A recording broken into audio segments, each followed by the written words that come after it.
আজকের দিনটা হলো বুধবার। রাত এখন 11:30 বাজে। চারিদিক নিস্তব্ধ। ওই যে দূরে কালো একটা ছায়া মতো হেঁটে যেতে দেখা যাচ্ছে, এটাই হলো সেই চোর যার জ্বালায় পুরো গ্রাম অতিষ্ঠ।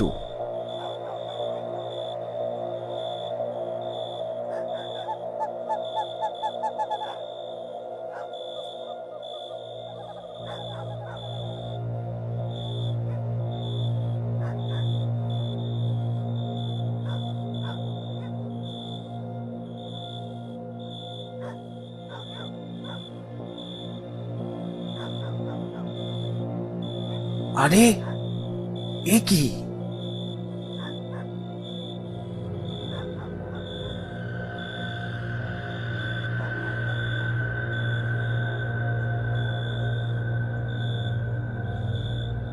এ তো দেখছি এই বাড়ির দরজাটা খোলা। উফ, কি কপাল আমার! আজ যে কার মুখ দেখে উঠেছি! লক্ষ্মী যেন একেবারে হাতের সামনে। যাই, গিয়ে হাতের কাজ শুরু করি। তার আগে দেখে নি কেউ দেখছে না তো। না, কেউ নেই। যাই, এবার তাড়াতাড়ি চুপি চুপি।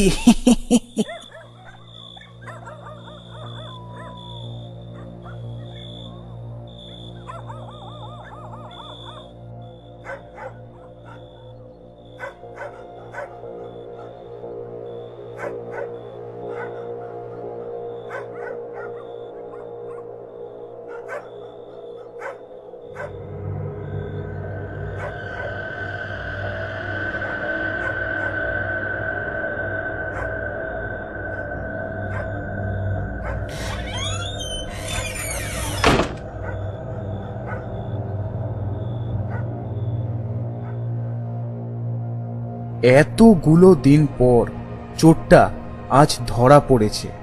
তাকে দেখার জন্য সারা গ্রামের লোক জড়ো হয়েছে এই গাছতলায়। সবাই এখন রাগে ফুঁসছে, যেন গ্রামের যে কোনো একজনের হাতেও চোরটাকে ছেড়ে দিলে সে একাই তাকে মেরে ফেলবে। মোটা দড়ি দিয়ে চোরটার হাত পা খুব শক্ত করে বাঁধা হয়েছে। আমাকে ছেড়ে দাও, আমাকে মেরো না, আমি আর চুরি করব না। দিব্যি খেয়ে বলছি, আর জীবনেও চুরি করব না। তোমারও সব আকুতি মিনতিতে আর কোনো লাভ হবে না।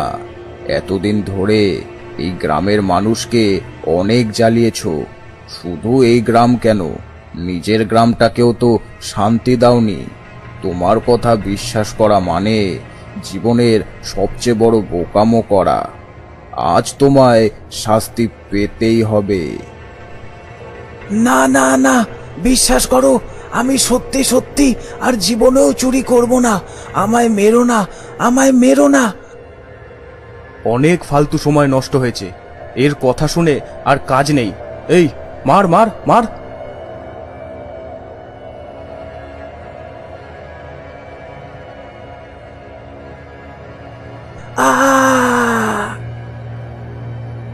তারপর তারা সবাই চোরটাকে মারতে শুরু করে। কারুর হাতে লাঠি, তো কারুর হাতে চেন, আবার কেউ কেউ কিল, ঘুষি, লাথি, যে যেভাবে পারছে মনের জ্বালা মেটাচ্ছে। কিছুক্ষণ এভাবে চলার পর হঠাৎ চোরটা নিস্তেজ হয়ে পড়ল। বোঝা গেল ওখানেই সে তার প্রাণ ত্যাগ করেছে, মানে চোরটা এবার মারা গেছে।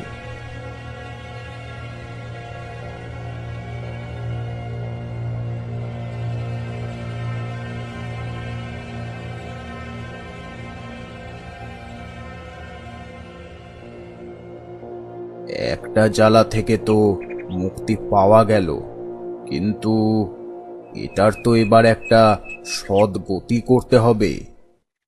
ও তো আমাদের গ্রামের কেউ ছিল না, আর তাছাড়া এরকম একটা চোরের জন্য অত মাথা ব্যথা নিয়ে লাভ নেই। ওর দেহটাকে নিয়ে গিয়ে গ্রামের পেছনের ওই ফাঁকা জায়গাটায় গিয়ে ফেলে এসো। এমনিতেও ওখানে কোনো মানুষের ঘর বাড়ি নেই, আর সচরাচর ওই দিকটাতে কেউ যায়ও না। শিয়াল কুকুরেই যা করার করে দেবে।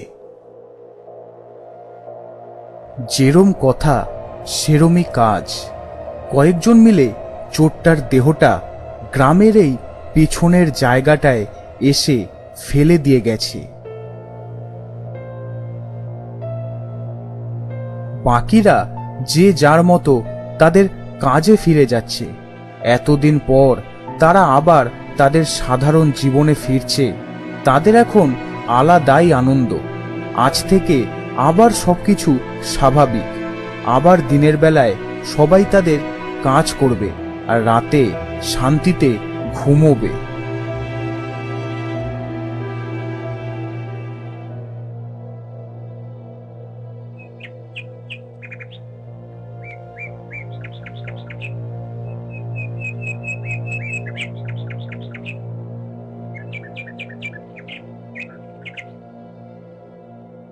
এরপর প্রায় 1-1.5 মাস কেটে গেছে।